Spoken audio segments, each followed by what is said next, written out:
Bismillahirrahmanirrahim. Assalamualaikum warahmatullahi wabarakatuh. Alhamdulillahirrabbilalamin. Wassalatu wassalamu ala asrofil anbiya'i wa mursalin Sayyidina wa maulana Muhammadin wa ala alihi wa ashabihi ajmain. Amma ba'du. Ilahi anta maksudi wa ridhoka matlub altini mahabbataka wa ma'rifataka. Baik, di video kedua ini saya akan mengulas kembali mengenai materi hubungan Islam dengan negara. Hubungan Islam dan negara atau politik. Pembahasan tentang agama sebagai sebuah fenomena yang ada di dalam kehidupan masyarakat tidak akan lengkap jika tidak disertai dengan pembahasan hubungan agama dan negara. Agama dan negara merupakan dua institusi yang sangat mempengaruhi perilaku dan tindakan seseorang. Dan karena itulah hubungan antara keduanya menjadi sangat penting untuk dibicarakan. Hubungan agama dan negara mempunyai banyak persoalan secara mendasar. Pertama, apakah agama hanya berlaku di wilayah personal atau juga berlaku di wilayah sosial? Atau bagaimana seharusnya kehidupan bernegara itu diatur dan ditata berdasarkan kepentingan politik semata atau juga berdasarkan keyakinan agama tertentu? Yang kedua, mana yang paling memiliki otoritas dalam kehidupan seseorang, agama atau negara? Lalu yang ketiga, siapa yang paling berhak menentukan peraturan atau suatu kebijakan, pemimpin agama atau pemimpin negara? Lalu bagaimana hubungan negara dan agama dalam konteks negara kita atau negara Indonesia? Ini pun menarik untuk kita bahas dan kita perhatikan. Di sini ada 4 pola hubungan agama dengan negara. Yang pertama, hubungan subordinasi. Yang kedua, hubungan separasi atau sekulerasi. Yang ketiga, hubungan koordinasi. Yang terakhir atau yang keempat, hubungan koherensi. Pertama, hubungan subordinasi. Yang dimaksud dengan subordinasi atau hubungan yang subordinat antara agama dan negara ialah suatu bentuk hubungan di mana yang satu berada di atas dan menguasai yang lain. Agama menguasai negara atau negara menguasai agama.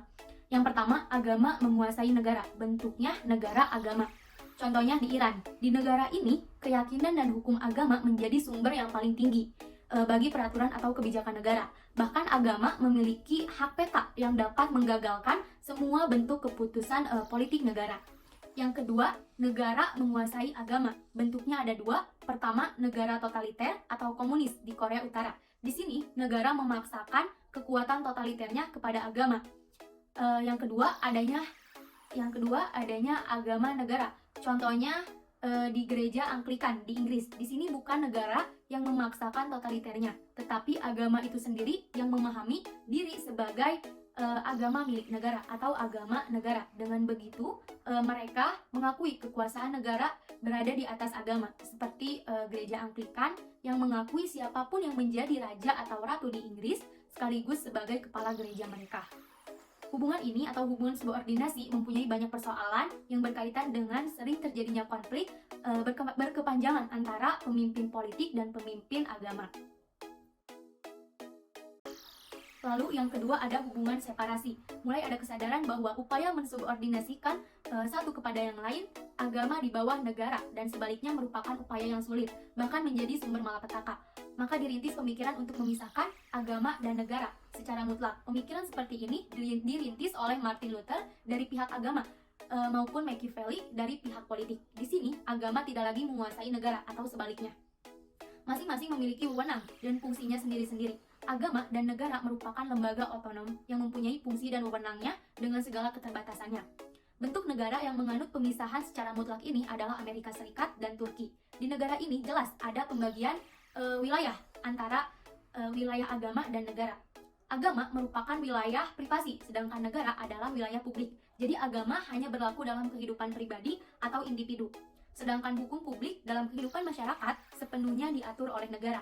Keyakinan atau hukum agama tidak boleh diberlakukan atau dipakai untuk masalah-masalah yang berhubungan dengan orang lain atau kehidupan sosial. Sebaliknya, setiap orang secara pribadi punya kebebasan yang mutlak untuk meyakini atau mempraktekkan keyakinan atas agama apapun sejauh tidak berhubungan dengan orang lain. Bahkan jika seseorang tidak mempunyai agama atau tidak memilih untuk tidak beragama, sekalipun negara tidak akan melarangnya karena keyakinan adalah persoalan privasi atau pribadi. Lalu yang ketiga ada hubungan koordinasi. Kalau agama dan negara tidak bisa dipisahkan secara mutlak, maka diperlukannya suatu hubungan yang tidak perlu saling mengatasi atau membawahi. Hubungan yang dimaksud adalah hubungan koordinasi. Dalam hubungan koordinasi ini, baik agama maupun negara diakui sebagai yang memiliki otonom, tetapi otonomi yang terbatas, maka tidak perlu terjadi pemisahan secara mutlak, tetapi tetap ada hubungan satu dengan yang lain. Hubungan yang bersifat koordinatif artinya dalam keterbatasan otonomi masing-masing. Maka keduanya disubordinasikan kepada satu otoritas yang sama, yaitu otoritas hukum. Dan otonomi terbatas baik agama maupun negara, tetapi harus mengatur tata hubungan antara keduanya sehingga keduanya saling mendukung. Yang terakhir ada hubungan koherensi. Islam mengatur politik. Dalam Islam, politik bukanlah sesuatu yang kotor. Politik Islam tidak identik dengan perebutan kedudukan atau perebutan kekuasaan. Dalam Islam, politik dikatakan dengan istilah siyasah, yang artinya merupakan pengurusan urusan umat, perbaikan, pelurusan, menunjukkan pada kebenaran, dan membimbing menuju kebaikan. Karena itu, dalam Islam, politik amatlah mulia, sehingga Islam dan politik tidak bisa dipisahkan. Karena Islam adalah agama yang syamil, atau yang artinya agama yang menyeluruh, yang mengatur berbagai aspek kehidupan. Selanjutnya, negara dan agama di Indonesia, yaitu negara Pancasila. Negara Pancasila menolak hubungan subordinasi. Negara tidak mencampuri wewenang masalah-masalah keagamaan masing-masing agama. Agama-agama di Indonesia tidak boleh berada di bawah negara, dan di negara Pancasila tidak ada yang disebut sebagai agama negara. Di lain pihak, agama juga tidak mempunyai wewenang untuk mencampuri secara langsung masalah-masalah kenegaraan, karena negara Indonesia bukanlah negara agama. Tetapi, negara Pancasila menolak separasi antara agama dengan negara. Negara Pancasila bukanlah negara sekuler, tetapi negara yang mengakui dan mendasarkan diri pada keyakinan akan adanya ketuhanan yang Maha Esa. Artinya, walaupun negara tidak boleh mencampuri masalah-masalah agama, tetapi negara memiliki tanggung jawab untuk memelihara kerukunan antar umat beragama. Baik, bisa kita tarik kesimpulan, pentingnya menyatukan Islam dengan negara atau politik. Imam Al-Ghazali menyatakan, agama dan kekuasaan adalah ibarat saudara kembar. Agama adalah pondasi atau asas, dan kekuasaan adalah penjaganya. Segala sesuatu yang tidak memiliki pondasi, niscaya akan roboh, dan segala sesuatu yang tidak ada penjaganya, niscaya akan musnah. Ibnu Taimiyah juga menegaskan jika kekuasaan terpisah dari agama atau jika agama terpisah dari kekuasaan, niscaya keadaan manusia akan rusak. Baik, mungkin dicukupkan sekian yang bisa saya sampaikan. Mohon maaf atas segala kekurangannya. Sekian, wassalamualaikum warahmatullahi wabarakatuh.